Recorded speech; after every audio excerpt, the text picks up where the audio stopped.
Pelaku ditangkap setelah orang tua korban melapor pencabulan yang dialami anaknya. Dari hasil penyelidikan polisi, pelaku merayu korban dengan memberikan bimbingan belajar matematika secara gratis. Namun korban justru dirayu dan dibawa ke sebuah hotel. Pelaku mengaku sebagai kekasih korban. Sementara itu, korban mengaku telah dicabuli sebanyak 3 kali. Selain menangkap pelaku, polisi menyita ponsel pelaku yang diduga digunakan untuk merayu korban melalui aplikasi percakapan.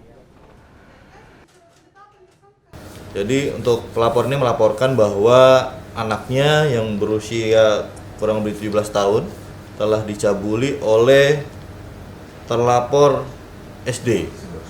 Nah, jadi ibu ini melaporkan pencabulan terhadap anaknya yang masih di bawah umur, bahwa anaknya ini telah dicabuli oleh saudara SD sebanyak 3 kali di beberapa tempat dan di beberapa waktu.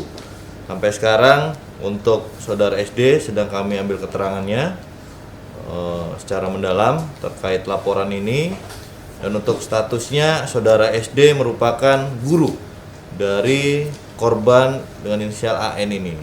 Jadi